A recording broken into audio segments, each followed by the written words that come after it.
Hey there, I hope you're having a great day. I'm here to answer some of the questions that I got. I put a post out on the interwebs asking, friends, family, Facebook friends, the random people from my marketing classes freshman year of college who I haven't unfriended yet. Maybe they asked some of these questions. I really don't know, but I'm going to answer them for you.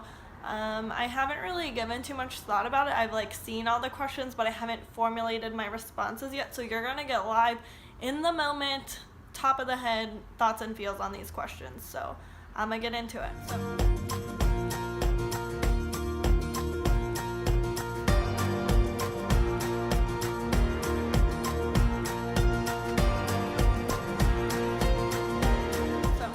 The first question is from my mom, Pegs. She wants to know one of my favorite vacations or childhood memories. I think that one of my favorite and also traumatic childhood memories of family vacations is whenever we went to Cedar Point, which was a lot. We went to Cedar Point every summer almost, it felt like. But the Raptor was the new roller coaster that year, and it was one of the ones where your feet dangle and you go upside down.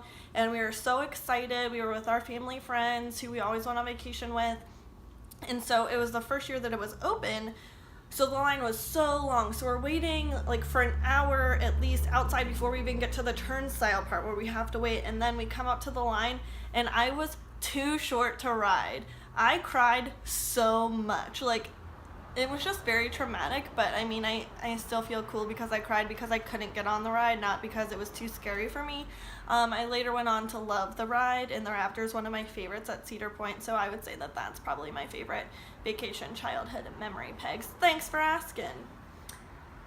Next, what's the craziest thing you've done? I don't really think I've done anything too crazy. I feel like I'm a rule follower, pretty much, but I guess playing roller derby seems pretty crazy to some people.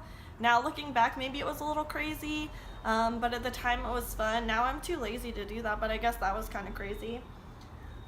What would you do if you won $1 million? Well, I would probably start by paying off my student loans, so then I wouldn't give a fuck about anything else. And I'd probably, pay off my brother's student loans because I'm a nice sister, and buy my parents stuff because, they paid for my existence, and then I'd save it and do some cool stuff, but nothing crazy. I don't want a fancy car or anything, so probably just go somewhere cool. I don't know. Oh no, never mind. I would buy my way into Taylor Swift squad. That's obviously what I do with $1 million. So, thanks.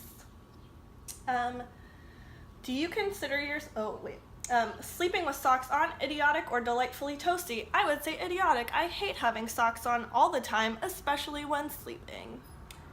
Do you consider yourself more an Emily, Lorelai, Rory, mix of all? I would say that I'm probably more Lorelai, but mostly I'm just Lane in the Dave Rogowski phase because I wish that I played the drums and Adam Brody is my dream man, so I'm gonna go with Lane instead of any of the Gilmore Girls.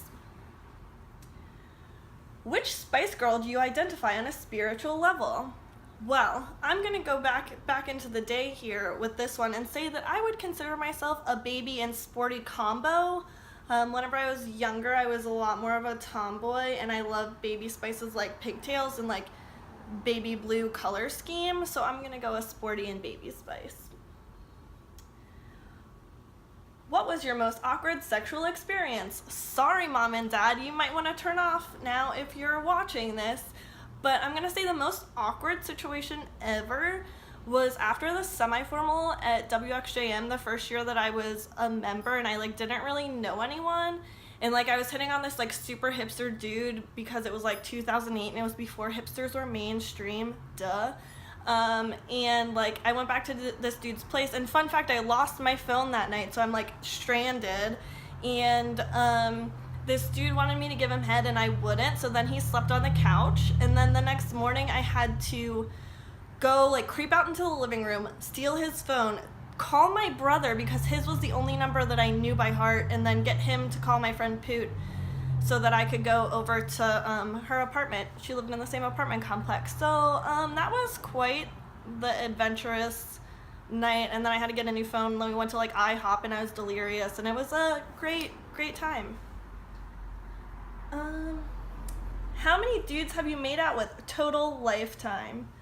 That's a great question, and this was asked by Hannah, so thanks for this.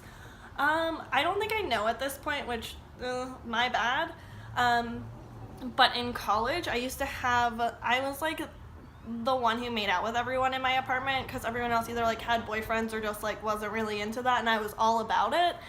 So we had this dry erase board in our living room in our apartment, and we used to like tally up like how many dudes I had made out with. So at that point in time, I think I knew, and it was probably like around 30-ish, and at one point my roommate's mom came to visit, and she like didn't know what the tally was for. It just said like Lonet's list on it, and she drew another tally board that was like Lonet's wish list, and like just drew like hundreds of tally marks. So that was really funny. So we used to erase one from my wish list and add it to my actual makeout list, so that was pretty fun. At this point, sorry. When you were little, what did you want to be when you grew up? Well, whenever I was in 5th grade, I wanted to be a clown. I was going to have blue curly hair, and my act was going to be like riding a bicycle built for 3, and on that bicycle built for 3 was going to be a wiener dog and a toy poodle, and that was going to be my act, and it was going to be really cool. And then in 6th grade, I wanted to be a cartoonist, because this dude in my class who I thought was cute wanted to be a cartoonist too, so like, whatever, I'm going to copy him, and then he's going to fall in love with me, but he didn't, so like, have your own hopes and wishes and dreams. Yeah, those are my 2 main childhood dreams. Compare and contrast your favorite couples on the OC and Buffy. Oh man, well, on the OC, they're both love triangles. I'm a sucker for love triangles, except for when I'm in them, which is the worst. But I love the love triangle between Seth, Summer, and Anna. I kind of side with Anna because I identify more with Anna, but I get why Seth chooses Summer. They always choose Summer over Anna. It's sad. And then on Buffy, it's the Spike, Angel, Buffy love triangle. And it's hard. Whenever I was younger, I was totally team Spike. But now as an adult, I can see why like Angel's brooding nature is kind of intriguing. So there it's kind of a toss-up. But I'm mostly team Willow and Oz forever. That was the hardest relationship to end on Buffy. What superpower would you want, and what would you do with it? I don't really think about superpowers that much and what superpowers exist. I guess like flying would be cool, but I feel like I'm kind of scared of heights, so I don't know if I would like that. I think there's an X-Men who like steals other people's powers, which is kind of cool because then you can experience them all, so I'm gonna go with that, I guess. If given the choice, what period of time would you like to live in other than the present? I kind of really wish that I was in my 20s in the 90s. I feel like that would have been really cool. I missed out on all of the cool 90s part being born in 86, so like I know like some of the references and stuff, but I was just too little to appreciate it, and I think that I really would have loved to go to Lilith Fair. Obviously, like if I could go to any music festival in the past, it would be that. So I think that I would have done like the 90s grunge flannel situation pretty well, so I'm gonna go with that one. And then, what's something you've always wanted to do but never have done? Why do you want to do it, and why haven't you? I don't know if there's something that I've always wanted to do. I think that if there's something I want to do, I usually do it. Like whenever I graduated from college, I really wanted to play roller derby, so I did. I wanted to move to Texas after I graduated. It took 5 years to get here, but here I am. I wanted to do improv because I wanted to be like Amy Poehler and Tina Fey, and so now I'm doing that. So I don't know that there's something that I've always wanted to do, but I do have a lot of ideas of stuff that I do want to do. And the things that usually get in the way is that I have too many ideas and I don't know how to implement them. But another like random thing that I want to do is go hang gliding. I almost bought a Groupon for it, but I didn't. So the only thing that's preventing me from doing that is like getting over a little fear of heights and finding someone to go hang gliding with. Yeah, so those are all the questions I got. I would love to do this again if you have other questions about my random existence. I'll leave a form below, so if you want to fill in a question at some point in the future, maybe I'll answer them. I've got like 60, 50, 60 more days of this, so let's see what else I can do. Toodles!